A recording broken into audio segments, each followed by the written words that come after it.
5 स्थान बताए हैं, 2-5 मिनट में भी आपका ध्यान कितना केंद्रित होना चाहिए वो स्थान बताए, कितना केंद्रित होना चाहिए। पहला, जिस समय पर तुम्हें समय मिले, तुमको लगे कि अब मेरे को भगवान को दीप लगाना, दिया लगाना, 5 स्थान पर तुम्हारे ध्यान की केंद्रता होना चाहिए। पहले नंबर पर दीप लगाते समय, जिस समय पर भगवान को आप लोग दीपक लगाते हैं, दिया लगाते हैं, किसी से चर्चा मत करो, फालतू की कोई बात नहीं होना चाहिए। दीप लगाना मतलब ज्योति को उत्पन्न करना, और ज्योति को उत्पन्न करना मतलब ज्योतिर्लिंग को प्रकट करना।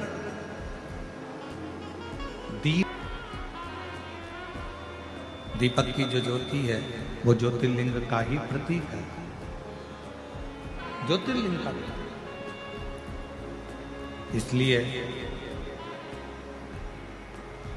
दीपक लगाते समय व्यर्थ की किसी से बात ना करी जाए। दीपक लगाते समय किसी से व्यर्थ की बात ना करते हुए, जिस दीपक को आप प्रज्वलित कर रहे हो, जिस दीपक को आप लगा रहे हो, आपका ध्यान उस शिव की ज्योति में केंद्रित होना चाहिए।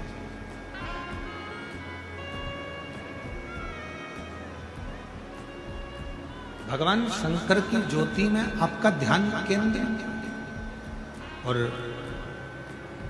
शिव की ज्योति में जब आपका ध्यान केंद्रित होगा, भगवान शंकर की ज्योति में जब आपका ध्यान केंद्रित होगा, तब आप स्वयं भगवान शिव का साक्षीकरण 2 क्षण में करो। तो दीप जलाते समय चाहे मंदिर में दीपक लगाओ, चाहे घर के अंदर मंदिर में दीपक लगाओ, चाहे बेलपत्र के वृक्ष के नीचे दीपक लगाओ, चाहे आंवले के वृक्ष के नीचे दीपक लगाओ, चाहे आप घर के दरवाजे पर दीपक लगाओ। दीपक लगाते समय तुम्हारा ध्यान केंद्रित दीप में जो ज्योति है, ज्योति में जो शिवलिंग है, ज्योतिर्लिंग है, उस ज्योति का दर्शन करते समय अपने ध्यान को केंद्रित। दूसरा, भगवान शंकर को, सूर्य नारायण भगवान को, तुलसा महारानी को, बेलपत्र को, आंवले के वृक्ष को, पीपल के वृक्ष को, बट वृक्ष को, शमी वृक्ष को जब आप जल चढ़ाएं, तो जल चढ़ाते समय भी व्यर्थ की बातें ना करते हुए, जल चढ़ाते समय जल की जो धार है उस धार पर अपना ध्यान केंद्रित होना चाहिए। उस प्रेशर बढ़ाओ, प्रेशर, उस धार पर आपका जल की जो धार हो, उस धार पर आपका ध्यान केंद्रित, दीपक की ज्योति पर आपका ध्यान केंद्रित हो, जल की धार पर आपका ध्यान केंद्रित हो।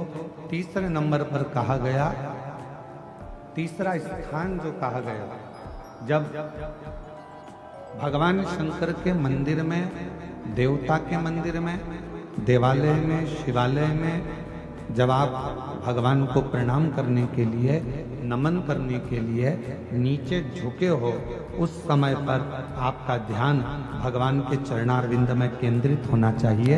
ये तीसरे नंबर का स्थान है। ज्योति, ज्योति, जलधार, चरणारविंद को नमन करना, तीसरा।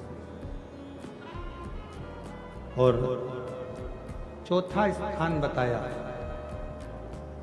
नंदी के पास जब आप बैठो, हमने पहले भी कथा में कहा, जब कोई बहुत ज्यादा, बहुत बड़ा कोई तकलीफ, कोई कष्ट, कोई दुख, कोई परेशानी आपकी जिंदगी में यदि आ गई हो, तो नंदी के पास शंकर जी को जल चढ़ाने के बाद 2 मिनट, 2 क्षण, 1 मिनट, 5 मिनट जितना मिल जाए आधा मिनट 1 सेकंड नंदी के पास बैठना चाहिए। नंदी के और कौन सा स्थान बताया तो कहा नंदी का जो पांव आगे का एक चरण नंदी का उठा हुआ रहता है। दर्शन करें आप लोगों ने, किस किस ने करें जरा हाथ उठाओ, करें सब लोगों ने। नंदी का आगे का एक पांव उठा हुआ होता है। तो नंदी जब तुम कोई विषम परिस्थिति में हो, बहुत टेंशन में हो, बहुत तकलीफ में हो, बहुत कष्ट में हो और बहुत ज़्यादा कोई डिप्रेशन में हो, कोई चिंता में हो, कोई बात अगर तकलीफ की है, तो नंदी का जो पांव उठा हुआ रहता है उस पांव के पास में थोड़ी देर नंदी के साइड में थोड़ी देर 1 सेकंड, आधा सेकंड, आधा मिनट, 1 मिनट, 2 मिनट, 5 मिनट जितना आप बैठो और थोड़ी देर बैठकर बाबा की ओर ध्यान को केंद्रित करो और अपने मन की बात कह दो। वो चौथा स्थान बताया मन को केंद्रित करने।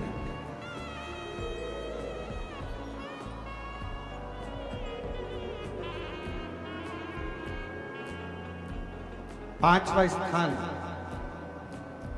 जब सही मार्ग नहीं मिल रहा हो,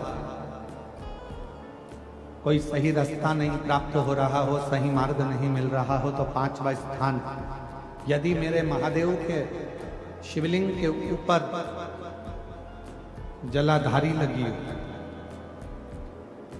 तो मंदिर में गए, शिवालय में गए और भगवान शंकर के शिवलिंग के ऊपर यदि जलाधारी लगी हो, तो जब आप भगवान शंकर के मंदिर से बाहर निकल रहे हो, तो बाहर निकलते समय अगर आपको दरवाजे पर खड़े होकर जलाधारी का यदि दर्शन हो जाए, तो 2 क्षण के लिए उसका दर्शन भी केंद्रित कर सकते हो।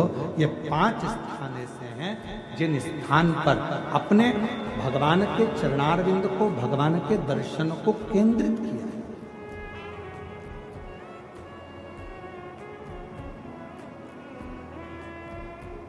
पांच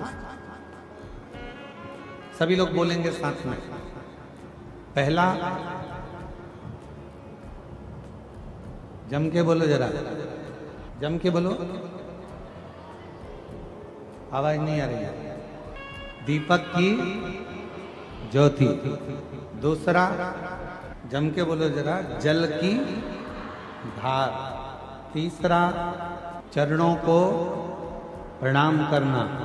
चौथा, नंदी के पास में, चरण के पास में बैठकर अपने मन की दशा को कहना।